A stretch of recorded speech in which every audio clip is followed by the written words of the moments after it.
In the annals of military aviation, one number stands alone, unmatched, unbroken: 104-0. 104 enemy aircraft destroyed, 0 losses in air-to-air combat.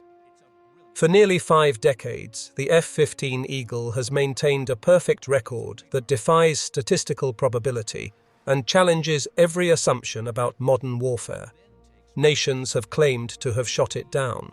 Intelligence agencies have investigated. Combat footage has been scrutinized frame by frame. Yet no wreckage has ever been found. No pilot has ever been captured. No confirmed loss has ever been documented. This is the story of how a single aircraft designed during the height of the Cold War became the most dominant fighter jet in history, and why, after nearly 50 years, it remains undefeated. The late 1960s. American pilots returned from Southeast Asia with sobering lessons. The F-4 Phantom, America's frontline fighter, had struggled against nimble Soviet MiGs. Kill ratios had plummeted from 12-1 in Korea down to 2.5-1 in Vietnam. The doctrine of missiles only had proven fatally flawed. The Phantom had no internal gun, poor visibility for the pilot, and limited maneuverability in close combat. Soviet MiG-21s and MiG-17s could outturn American fighters in dogfights, and skilled enemy pilots exploited these weaknesses with devastating effectiveness. The men who flew these missions understood what the Pentagon was slow to accept. American air superiority was no longer guaranteed. The Cold War had entered a new phase, and the next generation of fighters would need to dominate in ways previous aircraft could not.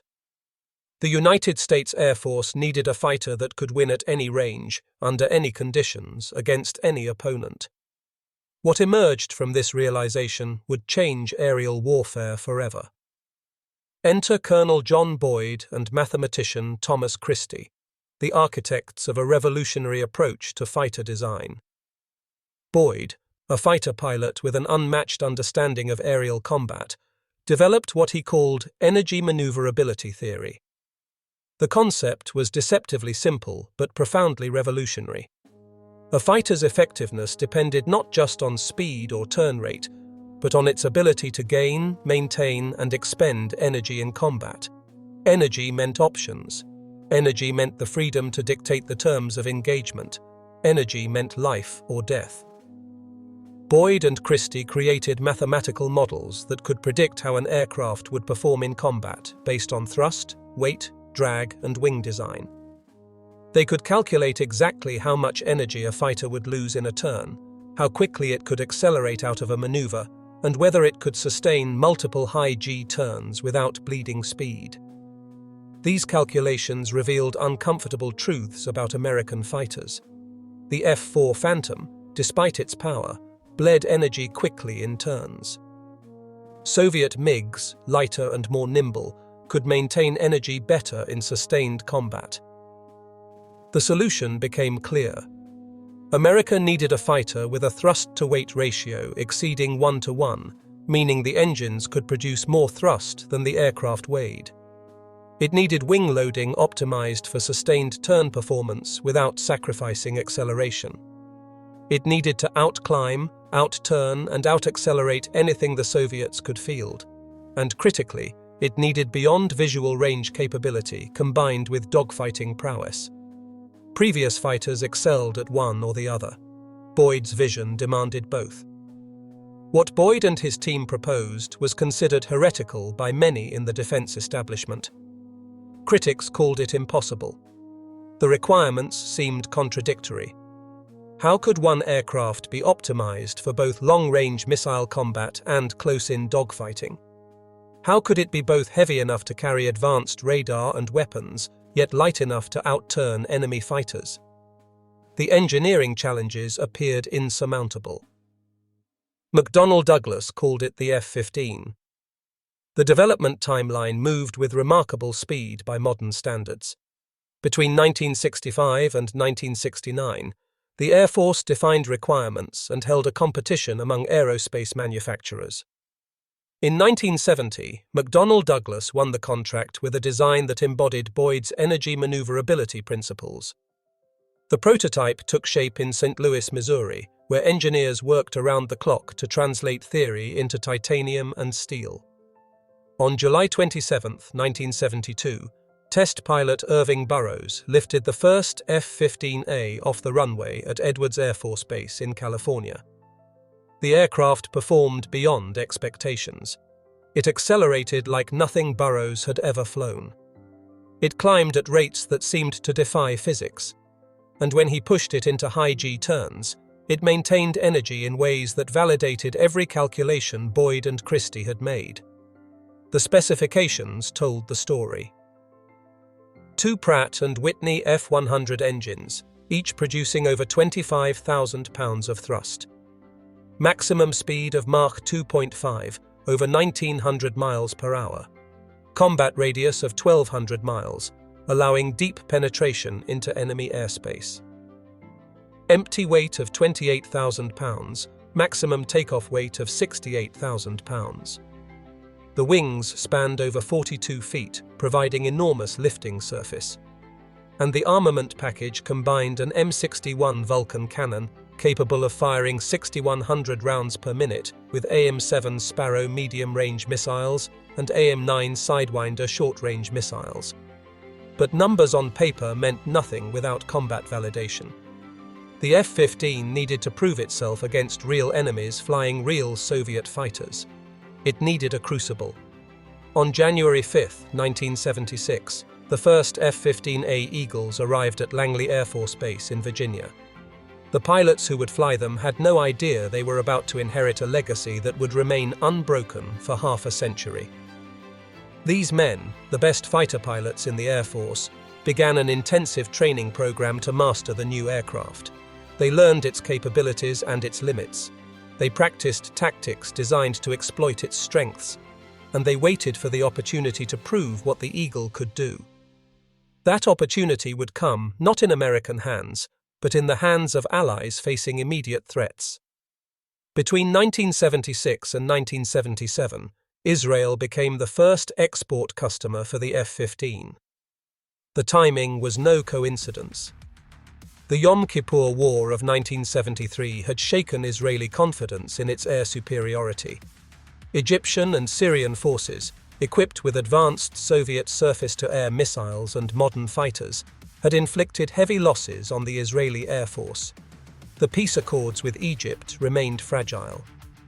Syria, backed by Soviet military advisors, fielded hundreds of advanced MiG-21s and MiG-23s along the Lebanese border. Tensions simmered constantly, threatening to explode into full-scale conflict at any moment. Israel needed more than an aircraft. They needed absolute air superiority against numerically superior forces equipped with the latest Soviet technology. The F-15 would either prove itself in the unforgiving skies of the Middle East, or it would become another expensive failure. There was no middle ground. Combat would be the ultimate test, and failure meant catastrophic losses in a nation that could not afford to lose its air superiority even for a day. The Israeli Air Force approached the F-15 with characteristic intensity. Their selection process for fighter pilots was already among the most rigorous in the world. Candidates underwent 1 year of intensive training, psychological evaluation, and tactics refinement. Only the best of the best qualified to fly fighters, and only the very best of those qualified for the F-15 squadron. The aircraft demanded excellence, and the Israeli Air Force would provide it. Israeli pilots fell in love with the Eagle immediately. The thrust, the acceleration, the rate of climb, the sustained turn performance, everything exceeded their expectations. But love affairs with aircraft meant nothing without combat results. The Syrians were skilled pilots flying capable aircraft. Soviet advisors had trained them in modern tactics. The coming engagements would test whether American engineering and Israeli piloting could overcome Soviet technology and tactics. June 27, 1979. Lebanese airspace. Israeli F-15s patrolled the border region, a routine mission that had become standard since the aircraft entered service. Radar operators detected contacts. Syrian MiG-21s, 4 of them, flying combat air patrol on the Syrian side of the border. The Israeli formation maneuvered for position. Rules of engagement were clear. If Syrian aircraft crossed into Lebanese airspace or showed hostile intent, Israeli fighters were authorized to engage. The Syrian formation turned toward the border. Israeli radar operators achieved lock. The lead F-15 pilot made his decision. ARM-7 Sparrow launch. The missile leapt from its rail, rocket motor igniting as it accelerated toward the target. 20 miles separated the fighters. The Syrian pilots never achieved radar lock on the Israeli aircraft. Their threat warning systems screamed alerts. They attempted evasive maneuvers, but the Sparrow tracked relentlessly, its semi-active radar homing guidance correcting course with each Syrian maneuver. Impact. The MiG-21 disintegrated in a fireball. The remaining Syrian fighters broke formation and fled back across the border. Combat duration, under 90 seconds. Result: 1 MiG-21 destroyed, F-15s returned to base undamaged. The first confirmed kill in F-15 history. The engagement demonstrated what American engineers had designed into every rivet and wire. The F-15 could detect, track, and destroy enemy aircraft before those pilots even knew they were under attack. This was not a fair fight. It was a technological execution. The Syrian pilot had been outmatched by equipment he never saw, and missiles launched from beyond his ability to respond. June 27, 1979. 1-0. The score would only grow from there. Over the next 3 years, Israeli F-15s engaged Syrian aircraft dozens of times. Each encounter followed a similar pattern. Israeli radar detected Syrian fighters first. Israeli pilots achieved weapon lock first. Israeli missiles launched first. Syrian pilots rarely got close enough to even attempt a shot. When they did, their missiles lacked the range and guidance systems to threaten the Eagles. The technological gap was not measured in percentage points of performance. It was measured in dead pilots and flaming wreckage. By June 1982, tensions between Israel and Syria had reached a breaking point. Palestinian forces operating from Lebanon launched attacks into northern Israel. Syria supported these groups with weapons, training, and air defense systems. Israeli leadership decided to invade Lebanon to destroy Palestinian bases and push Syrian forces back from the border. The operation was called Peace for Galilee, though peace would be the last thing Lebanese skies would see. June 9, 1982. The Bekaa Valley. Syrian forces had spent months constructing an integrated air defense network in eastern Lebanon, the most sophisticated Soviet air defense system ever deployed in combat. SA-6 surface-to-air missiles, radar stations, anti-aircraft artillery, all linked together in a network designed to create an impenetrable shield over Syrian positions. Soviet advisors had assured Syrian commanders that Israeli aircraft would suffer catastrophic losses if they challenged this system. Israeli war planners had other ideas. The operation began with electronic warfare aircraft jamming Syrian radar frequencies. Then came remotely piloted vehicles, drones that looked like fighter aircraft on radar, drawing Syrian missiles and revealing the locations of launchers. Finally came the strike packages, F-4 Phantoms and F-16 Fighting Falcons, loaded with precision-guided munitions, escorted by F-15 Eagles flying top cover. Syrian interceptors scrambled. MiG-21s, MiG-23s, even some MiG-25 Foxbats, the fastest interceptor in the Soviet arsenal. Over 80 Syrian fighters took to the air in the largest air battle since the Korean War. Israeli radar operators coordinated the engagement, vectoring F-15s to intercept Syrian formations before they could reach the strike aircraft.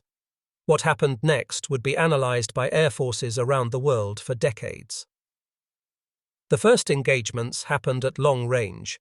Israeli F-15s fired AIM-7 Sparrows from 20 to 30 miles away. Syrian pilots saw the missile launches on their threat warning receivers, but lacked the electronic countermeasures to defeat the Sparrows. They attempted defensive maneuvers, diving toward the ground to break radar lock, but the Sparrows followed. In the first 10 minutes of combat, 12 Syrian aircraft fell from the sky. Syrian pilots who survived the initial barrage pressed their attacks, trying to get within range to launch their own missiles. They never made it. Israeli F-15 pilots, having expended their long-range missiles, switched to AIM-9 Sidewinders. The Sidewinder was an older design, but in the hands of skilled pilots with a superior aircraft, it was devastatingly effective. Syrian MiG-23s, attempting to engage Israeli strike aircraft, found themselves pursued by F-15s they could not shake. The Eagles could outturn them, outclimb them, out-accelerate them. Syrian pilots who tried to dogfight died. Syrian pilots who tried to run died. There was no escape. By the end of the first day, Israeli forces had destroyed 29 Syrian aircraft. Not a single Israeli aircraft had been lost to enemy fighters. The Syrian air defense network, the pride of Soviet military advisors, had been systematically dismantled. Syrian pilots refused to fly further missions. Some landed their aircraft at bases far from the fighting and claimed mechanical problems. Others simply refused orders to scramble. The psychological impact was total. Over the next several days, Syrian commanders pressured pilots to engage Israeli aircraft. Small formations, 2 or 4 aircraft, would attempt to challenge Israeli air superiority. Each engagement ended the same way. Israeli F-15s detected them first, engaged first, and killed first. By the end of Operation Peace for Galilee, Israeli F-15s alone had destroyed over 40 Syrian aircraft. Israeli losses in air-to-air combat remained 0. The Syrians would later claim they had shot down multiple F-15s during these engagements. Syrian state media broadcast interviews with pilots describing their victories. Soviet intelligence analysts, skeptical but hopeful, searched for wreckage using satellite reconnaissance. None was ever found. No Israeli pilot had been captured. No F-15 parts showed up in Syrian propaganda photos. The claims were investigated thoroughly by Western intelligence agencies, who had their own interests in understanding the true capabilities and vulnerabilities of the F-15. Every investigation reached the same conclusion. The claims were false. The score remained perfect. The Bekaa Valley battles sent shockwaves through military establishments worldwide. NATO air forces studied the engagements in minute detail, validating their investment in American fighters. Warsaw-packed countries scrambled to develop countermeasures and new tactics. Soviet engineers accelerated development of the next generation of fighters, determined to close the technology gap. But the lesson was clear and undeniable. The F-15 Eagle, in the hands of well-trained pilots, was the most dominant air superiority fighter in the world. Across the Atlantic, American F-15 pilots watched the Israeli victories with professional admiration and personal frustration. They had the same aircraft, the same training, but no enemy to fight. The Cold War remained cold. Soviet bombers probed American airspace regularly, and F-15s scrambled to intercept them. But these were not combat engagements. American pilots trained relentlessly, flying against aggressor squadrons that replicated Soviet tactics.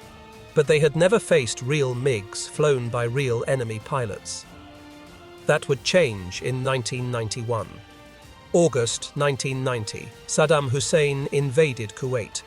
Iraqi forces, the sixth largest military in the world, swept across the small nation in hours. Kuwait's armed forces, hopelessly outnumbered and outgunned, collapsed. By the time the sun set on the second day of invasion, Iraqi forces controlled all Kuwaiti territory and threatened Saudi Arabia's northern border. The United States, dependent on Middle Eastern oil and committed to defending Saudi Arabia, began the largest military deployment since Vietnam. Operation Desert Shield brought hundreds of American combat aircraft to the Persian Gulf region. F-15Cs from the 1st Tactical Fighter Wing deployed to Saudi Arabia in the initial wave. These pilots, many of them veterans of countless intercept missions during the Cold War, would finally face the aircraft they had trained to fight. Iraqi Air Force inventory included hundreds of Soviet-supplied fighters, MiG-29 Fulcrums, the newest Soviet air superiority fighter, MiG-25 Foxbats, capable of Mach 3 speed, French-built Mirage F-1s, and older MiG-23s. On paper, the Iraqi Air Force looked formidable. Iraqi pilots were Soviet-trained. Many had combat experience from the 8-year Iran-Iraq War. They knew their aircraft and they knew Soviet tactics. Intelligence assessments warned that the air war would be fiercely contested. The MiG-29 in particular was considered a near-peer threat to the F-15.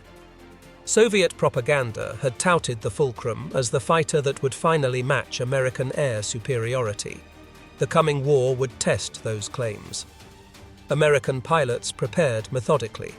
They studied Iraqi tactics, analyzed Iraqi pilot training, and planned engagement parameters that would maximize their advantages. The rules of engagement were clear. Establish complete air superiority before strike aircraft entered Iraqi airspace. No American ground attack jets would face Iraqi interceptors. The F-15s would clear the skies first. January 17, 1991, 2:38 a.m. local time. Operation Desert Storm began with cruise missile strikes on Iraqi command centers and air defense installations. Minutes later, F-117 stealth fighters struck high-value targets in Baghdad. The air war had started. F-15Cs swept Iraqi airspace ahead of the strike packages, radars scanning for Iraqi interceptors. They did not have to wait long. Iraqi air defense commanders, realizing they were under attack, scrambled fighters to intercept American aircraft. Over 50 Iraqi fighters took off in the first hour of the war. Coalition AWACS aircraft, flying orbits over Saudi Arabia, detected the launches immediately and vectored F-15s to intercept. Captain Steve Tate, flying an F-15C with the 58th Tactical Fighter Squadron, achieved radar lock on an Iraqi Mirage F-1, attempting to intercept American strike aircraft. Range 15 miles. He fired an AAM-7 Sparrow. The missile tracked perfectly, impacting the Mirage and blowing it apart. The Iraqi pilot ejected. Time elapsed, 90 seconds into the war. First kill. Minutes later, Captain Rory Drager engaged an Iraqi MiG-29, the most modern fighter in Iraq's arsenal.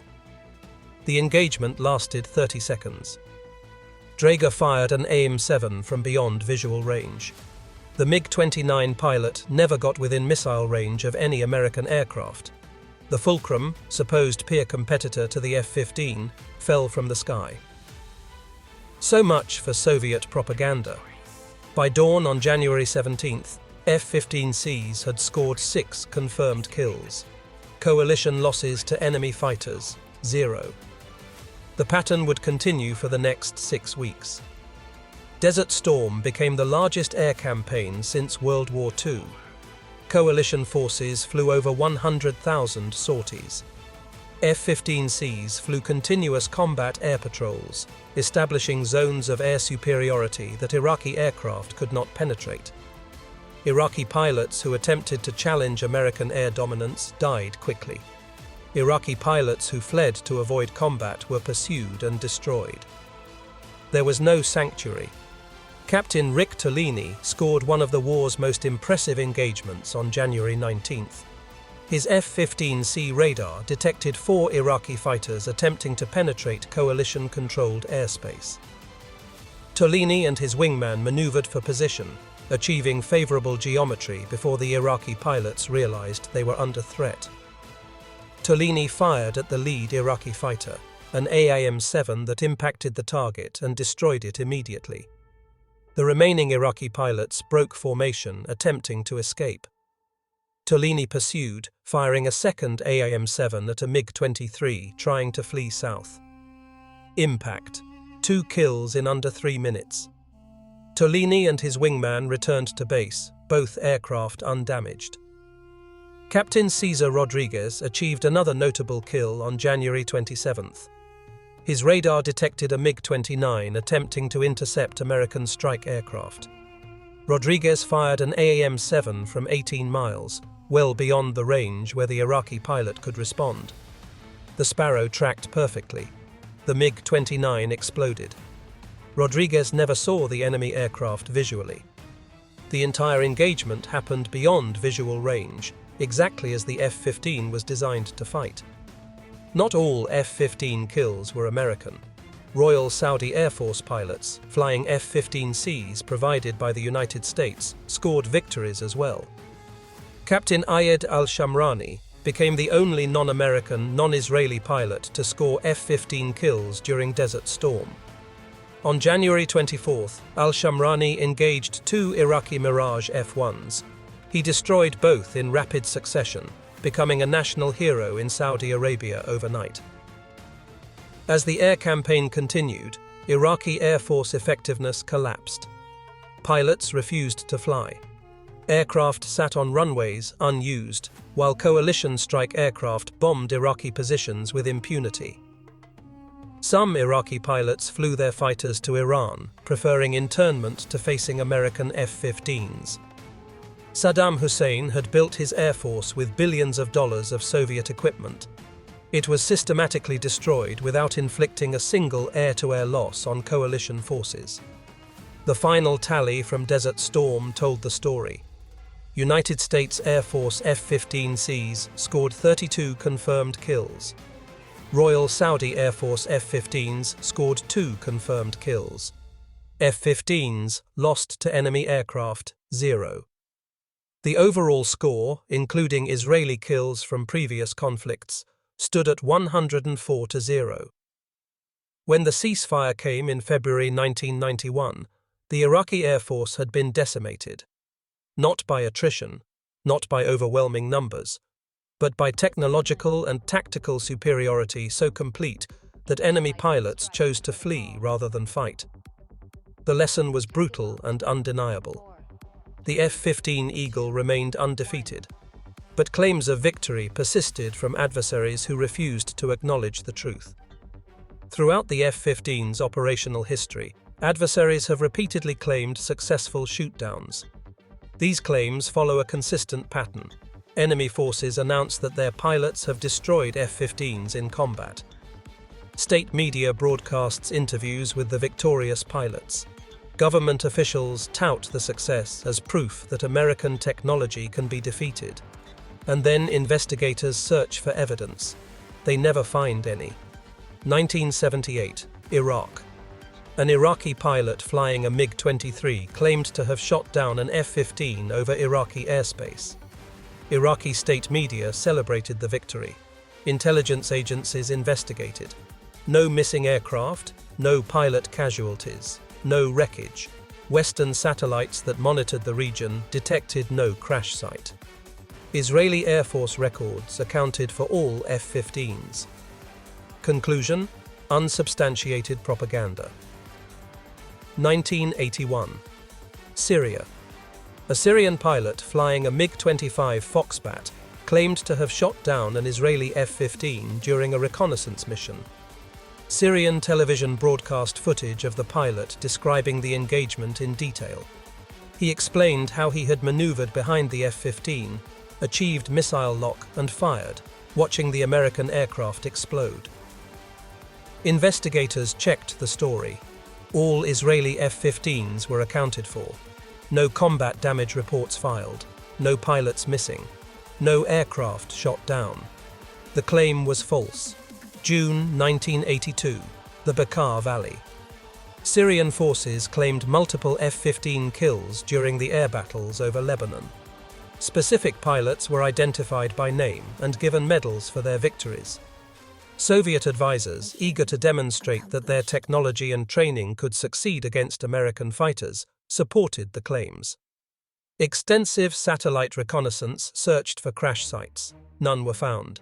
Israeli records remained complete. Syrian military propaganda had fabricated victories to offset catastrophic losses. January 1991, before Desert Storm. Iraqi media announced that an Iraqi pilot had shot down an F-15 before the war officially began. The story claimed this early victory demonstrated Iraqi Air Force superiority. Coalition forces checked all records. No losses, no missing aircraft, no pilots unaccounted for. The claim was a complete fabrication. Why do these false claims persist? When facing an adversary with technological superiority, propaganda becomes a weapon. Claiming victories, even fictional ones, serves multiple purposes. It maintains morale among your own forces who need to believe they can win. It creates doubt among the enemy, making them question their intelligence and potentially alter tactics. And it provides political cover for leaders who must explain battlefield losses to their populations. But propaganda, no matter how persistent, cannot overcome physical reality. In military aviation, wrecks do not vanish. Pilots do not disappear without trace. Modern aircraft carry emergency beacons that activate automatically upon crash. Wreckage leaves debris fields that can be detected by satellite. Electronic warfare systems record every radar emission and radio transmission. In 50 years of operational history, not one piece of physical evidence has ever supported a single claim of an F-15 air-to-air combat loss. The burden of proof has never been met. No opposing force has ever recovered F-15 wreckage from a claimed shoot-down. No enemy nation has ever captured an F-15 pilot. No neutral observers have ever confirmed these claims. No gun camera footage has been authenticated showing an F-15 being destroyed.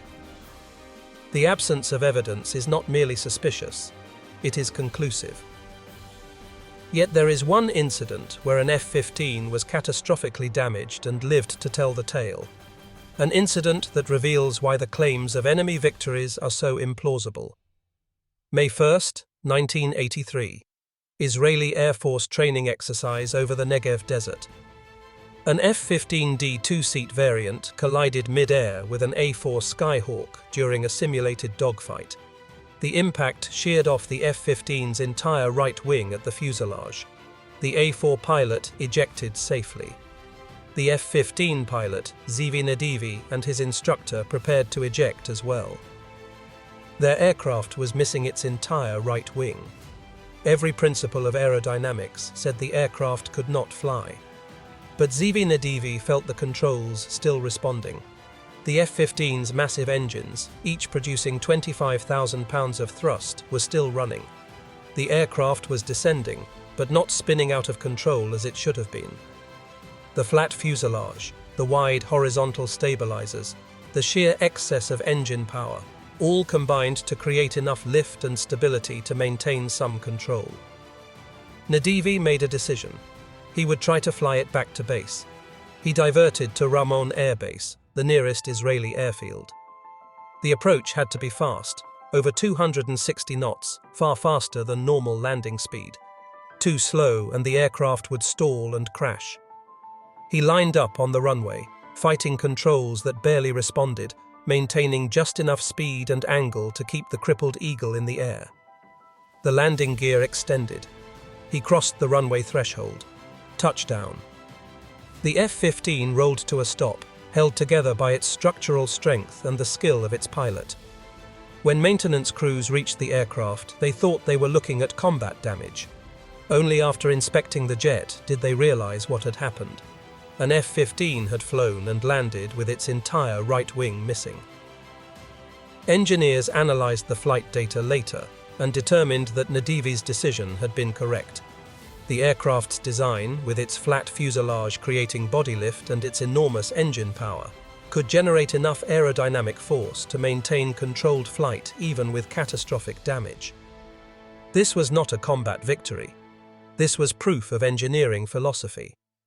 The F-15 had been designed with such excessive power and structural redundancy that even damage that should have been instantly fatal could not bring it down. If an F-15 could survive losing its entire wing and still fly home, what could an enemy pilot possibly do to destroy one in combat? The answer, proven over 50 years, was nothing. The question remains, why has the F-15 maintained this perfect record? Is it luck? Statistical anomaly? Or is there something fundamental in the aircraft's design that makes this outcome inevitable? The answer lies in engineering philosophy. Every aspect of the F-15 was designed to create unassailable advantages in combat. Energy maneuverability theory, the foundation of the F-15's design, translated into specific capabilities that determined the outcome of engagements before the first shot was ever fired. Power-to-weight ratio. The F-15's thrust-to-weight exceeds 1:1 in combat configuration, meaning the engines produce more thrust than the aircraft weighs. This is not an abstract specification. In combat, it means the F-15 can accelerate from Mach 0.6 to Mach 1.5 in under 30 seconds. No Soviet fighter, no Chinese fighter, no European fighter could match this acceleration. An F-15 pilot who needed to disengage from a bad tactical position could light the afterburners and simply leave. Enemy pilots could not follow. They could not catch up. They could only watch their opponent accelerate away. Rate of climb: 50,000 feet per minute. The F-15 could climb from sea level to 50,000 feet in 60 seconds. This capability meant F-15 pilots could dominate the vertical dimension of combat. They could climb above enemy formations, achieving altitude advantage that translated directly into energy advantage. They could dive on opponents, converting altitude into speed, and then climb back to altitude faster than enemies could respond. The vertical arena belonged to the Eagle. Aerodynamic efficiency, low wing loading for sustained turn performance. 7.33 G sustained turn capability, instantaneous turn rate of 28 degrees per second. These numbers translate to a brutal reality. The F-15 can position itself for a kill shot faster than any adversary can react. In a turning fight, the F-15 pilot can point his aircraft, achieve weapon lock, and fire before the enemy completes his defensive turn. The difference between 28 degrees per second and 25 degrees per second is the difference between life and death. But raw performance alone does not guarantee victory. Superior avionics systems transformed these physical capabilities into combat dominance. The AN/APG-63 and later AN/APG-70 pulse Doppler radar systems gave F-15 pilots unprecedented situational awareness. Detection range exceeded 100 nautical miles. The radar could track 10 targets simultaneously while scanning for additional threats. Look-down, shoot-down capability eliminated the old tactic of flying low to hide in ground clutter. F-15 pilots could detect, track, and engage targets at any altitude, from sea level to 60,000 feet. This radar advantage meant F-15 pilots always saw the enemy first. They could choose when to engage, from what angle, at what range. They controlled the engagement from beginning to end. Enemy pilots flew blind by comparison, their inferior radar systems giving them only fragments of the tactical picture. By the time enemy pilots detected F-15s, they were already in missile range. By the time they achieved weapon lock, they were already dead. Weapons integration completed the system. The AIM-7 Sparrow, despite its limitations, had a range of over 30 miles. The AIM-120 AMRAAM, introduced later, extended range to 50 miles with fire-and-forget capability. These weapons meant F-15 pilots could engage enemy fighters before those pilots could respond. The doctrine was simple: first look, first shot, first kill. But technology alone does not win wars. The human element determined whether these advantages translated into victories or wasted potential. The F-15 does not make average pilots great. It makes great pilots unstoppable. The selection process for F-15 pilots begins with the top 1% of military aviators. These are men who have already proven themselves exceptional in every phase of flight training. They have demonstrated superior reflexes, spatial awareness, decision-making under pressure, and the aggression necessary for air combat. Only then do they enter the F-15 training pipeline. Undergraduate pilot training lasts 1 year. Fighter Fundamentals course lasts 6 months. F-15 qualification requires another 6 months. This is not merely learning to fly the aircraft. This is mastering every system, every capability, every tactic. Pilots spend hundreds of hours in simulators, practicing engagements against simulated enemies using realistic tactics. They fly against aggressor squadrons that replicate Soviet and later Chinese tactics. They practice at red flag exercises in Nevada, where entire air campaigns are simulated with dozens of aircraft engaging in complex scenarios. The training never ends. F-15 pilots continue tactical development throughout their careers. They study enemy capabilities, analyze combat footage, refine engagement parameters. They practice continuously, maintaining proficiency that separates them from every other fighter pilot in the world. This combination of selection, training, and continuous improvement creates aviators who can exploit every advantage their aircraft provides. The men who flew these combat missions understood. They were the final component in a weapons system designed for absolute dominance. The aircraft gave them every advantage. Their training ensured they used it. The result was predictable. When superior technology meets superior training, probability is no longer random. Statistical outcomes become deterministic. 104-0 is not an anomaly. It is the expected result of a system engineered for perfection and flown by pilots trained to exploit that perfection. The F-15 Eagle remains in service today with air forces around the world. The United States Air Force continues to operate hundreds of F-15Cs, F-15Es, and the new F-15EX variant. Israel flies upgraded F-15Is. Saudi Arabia, Japan, South Korea, and Singapore all maintain F-15 fleets. Over 1,200 F-15s have been built across multiple variants. Continuous upgrades to radar, avionics, and weapons systems keep the platform relevant. Expected service life extends through the 2040s. Conflicts have continued since Desert Storm. F-15s flew combat patrols over Bosnia during the Yugoslav wars. They provided air cover during operations against ISIS in Syria and Iraq. They patrol the skies over Korea, the Persian Gulf, and Eastern Europe. And the record remains unbroken. 104 victories, 0 losses. Newer aircraft have emerged. The F-22 Raptor, a fifth-generation stealth fighter with capabilities that exceed the F-15 in nearly every measurable way. The F-35 Lightning II, a multi-role fighter designed for penetrating modern air defenses. These aircraft represent the cutting edge of military aviation technology, platforms that the F-15's designers could only have imagined. Yet neither has faced the crucible of sustained combat that the Eagle has endured. Neither has accumulated the combat record. The F-22 has never engaged an enemy fighter in air-to-air combat. The F-35 has never scored an air-to-air kill. This raises a profound question. Can a record that has stood for nearly 50 years ever be broken? Or has the nature of modern warfare changed so fundamentally that air-to-air combat, the arena where the F-15 reigns supreme, has become a relic of history? The last confirmed F-15 air-to-air kill occurred in 1991. 34 years have passed without a combat engagement against enemy fighters. This is not because the F-15 has become obsolete. It is evidence of deterrence so complete that adversaries no longer challenge it. Nations that might have contested American air superiority in previous decades have watched what happened to Iraq, to Syria, to every air force that faced F-15s. They have drawn the logical conclusion.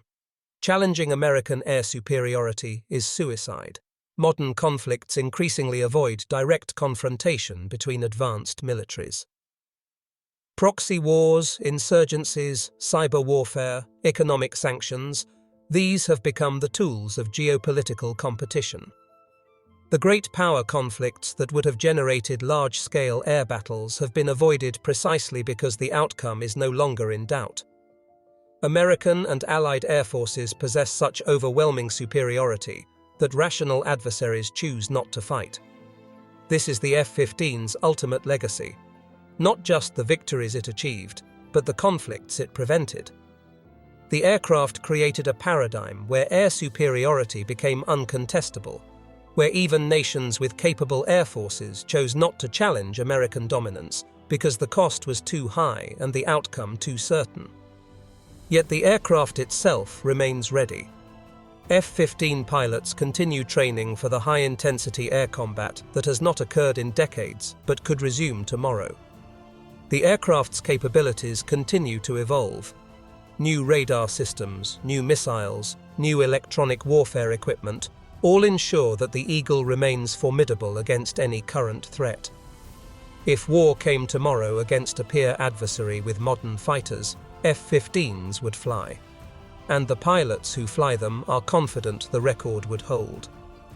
The F-15 Eagle was designed during an era when American air power was questioned, when Vietnam's lessons suggested that technological superiority was not enough, that American fighters could be defeated by determined enemies flying capable Soviet aircraft.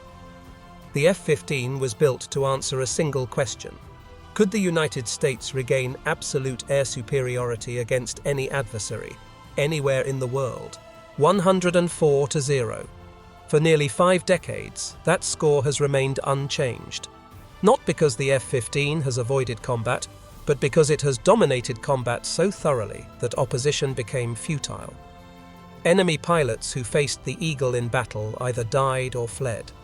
Those who claimed to have shot it down could produce no evidence. Those who might challenge it today choose not to, having learned the lessons written in the wreckage of Iraqi and Syrian aircraft scattered across Middle Eastern deserts. In the history of military aviation, no aircraft has achieved what the Eagle has achieved. Not the P-51 Mustang, which dominated European skies in World War II but still suffered losses. Not the F-86 Sabre, which established American air superiority in Korea but lost aircraft to MiG-15s. Not the Soviet MiG-21, which scored kills against American aircraft in Vietnam. No fighter from any nation in any era has maintained a perfect combat record against sustained opposition. The F-15 was designed to be unbeatable. The men who fly it were trained to be unmatched. Half a century of combat operations has validated both premises. This is not propaganda manufactured by defense contractors to sell aircraft. This is not exaggeration by military public affairs officers seeking to boost morale. This is documented history, verified by multiple nations, investigated by intelligence agencies, and confirmed by the absence of any contradicting evidence. 104 victories, 0 losses, 50 years undefeated. The F-15 Eagle stands as the most successful air superiority fighter in human history, a record unlikely to ever be surpassed because the nature of warfare has evolved beyond the kind of sustained air combat that built this legacy. Future fighters may possess superior technology.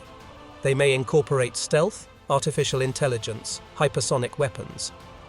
But they will operate in an era where air-to-air combat has become rare, precisely because aircraft like the F-15 demonstrated that such combat against superior opponents is suicidal. This is the final truth about the Eagle. It did not merely dominate its era, it ended its era. The F-15 established air superiority so completely, so undeniably, that rational adversaries learned not to challenge it.